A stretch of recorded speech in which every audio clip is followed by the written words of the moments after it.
இயக்குனர் ப. ரஞ்சித் இயக்கத்தில் விக்ரம் நடித்துள்ள படம் தங்கலான். மாளவிகா மோகன், பார்வதி, பசுபதி மற்றும் பலர் இந்த படத்தில் நடித்துள்ளனர். ஜி. வி. பிரகாஷ்குமார் இத்திரைப்படத்திற்கு இசையமைத்துள்ளார்.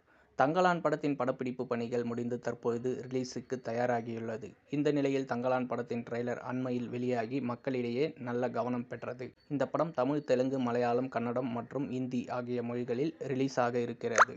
இத்திரைப்படம் வரும் ஆகஸ்ட் 15ஆம் தேதி வெளியாக உள்ளது. சமீபத்தில் வெளியான படத்தின் டிரெய்லரும் மேனா மினுக்கி மற்றும் தங்கலான் வார் சாங் மக்களிடையே நல்ல வரவேற்பை பெற்றுள்ளது.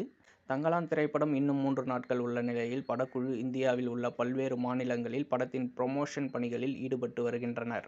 தற்பொழுது படத்தின் அடுத்த பாடலான அறுவடை என்ற பாடலின் வீடியோ பாடல் வெளியாகியுள்ளது. இப்பாடலை விக்ரமும் சேர்ந்து பாடியுள்ளார். இதற்கு முன்னாடி ப. ரஞ்சித்தோட டைரக்ஷன்ல வந்த படங்கள் எல்லாமே வெற்றி படங்களாக கொடுத்துட்டு வந்தாரு. அதே போல விக்ரம் இதற்கு முன்னாடி நடித்த ஒரு சில படங்கள் தோல்வி படங்களாக இருந்தன. இவங்க 2 பேரோட கூட்டணியில வர படம் வெற்றியை கொடுக்குமா தோல்வி கொடுக்குமான்றது ஆகஸ்ட் 15ஆம் தேதி நமக்கு தெரிய வரும். விக்ரமை பொறுத்த வரைக்கும் ரிஸ்க் எடுக்க தயங்க மாட்டாரு. இந்த படத்துல அந்த அளவுக்கு ரிஸ்க் எடுத்து நடிச்சிருக்காரு சியான் விக்ரம். இது ஒரு சரித்திர கதையா இருக்குதுன்னு சொல்லியிருக்காரு ப. ரஞ்சித். அந்த காலத்துல நடந்த உண்மை கதைன்னு சொல்லியிருக்காரு.